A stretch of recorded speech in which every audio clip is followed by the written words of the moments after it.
এত করাপশন, এত দুর্নীতি কেন?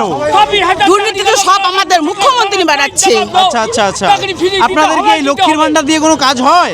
না না, আমার ঘরে এমএ পাস বিএ পাস বাচ্চা যদি আমার রাস্তাঘাটে পড়ে থাকে তাহলে ওরকম মুখ্যমন্ত্রীকে আমার রাখার কোনো প্রয়োজন আছে? বরঞ্চ আমাদের লক্ষ্মীর ভান্ডার দিয়ে কি হচ্ছে জানো, আমাদের স্বামীদেরকে নগুল টুকটুকে বলছি তোমার কাজের টাকা লাগবে না, আমার ঘরে টাকা আছে, তুমি মোবাইলে পয়সা দিচ্ছ না, আমি মোবাইলে পয়সা ঢুকাচ্ছি, আমার দিদি দিচ্ছে টাকা। আচ্ছা, নারীদের কি করছে, সহযোগিতা দিচ্ছে, মোবাইল নিয়ে স্বামী কোথায় যায় লড়াই করতেছে। তাহলে ওই রকম মুখ্যমন্ত্রী দিদির আমার দরকার নাই। সামনে 26-এ নির্বাচন চলছে, মোদি দাদাকে আমরা হাত তুলে দুহাত বাড়িয়ে বলবো 2026-এ সরকার পরিবর্তন হবে, কতটা আশাবাদী আপনি? আমাদের 100% 100% লাভ। আচ্ছা, হবে। মোদি দাদা আসছে, চিন্তা করো না দাদা দিদি, এবার তুমি থাকো রেডি, টাটা বাই বাই, আর তোমার জন্য 26-এ আর তোমার দেখা না পাই। এই সভা থেকে মুখ্যমন্ত্রী মমতা বন্দ্যোপাধ্যায়কে আপনি কি বার্তা দেবেন?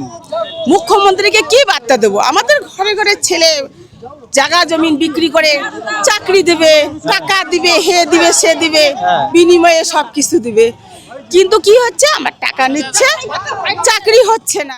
এই বর্তমান যে সরকার চলছে, এই সরকার বর্তমান আপনারা কতটা সন্তুষ্ট? এই সরকারকে আমরা সন্তুষ্ট না। সন্তুষ্ট নয়? আচ্ছা আচ্ছা আচ্ছা, ঠিক আছে। আপনার নাম কি? আমার নাম ললিতা দাস, আমি ঢাংনিগুড়ি জিপি থেকে বলতেছি। চাকরি গেল। আচ্ছা আচ্ছা আচ্ছা আচ্ছা দিয়ে কর্মচারী বেতন দেওয়া হয় না। আচ্ছা আচ্ছা, আর সারা পশ্চিমগুলো মদ খাওয়া মেলা করে, আর চেংড়িগুলো ভালো দামে পায় না, বোতল খাওয়ার নামাই, দেবী পূজা হয় মদের বোতল, রতন মেলা মদের বোতল, কালী পূজা মদের বোতল, ছট পূজা মদের বোতল, রাসন মেলা মদের বোতল।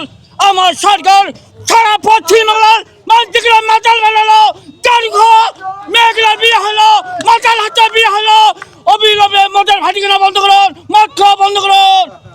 এরকমই আরো ভিডিও দেখতে হলে পজিটিভ নিউজ চ্যানেলটিকে ফলো এন্ড সাবস্ক্রাইব করে রাখুন। ধন্যবাদ, ভালো থাকবেন।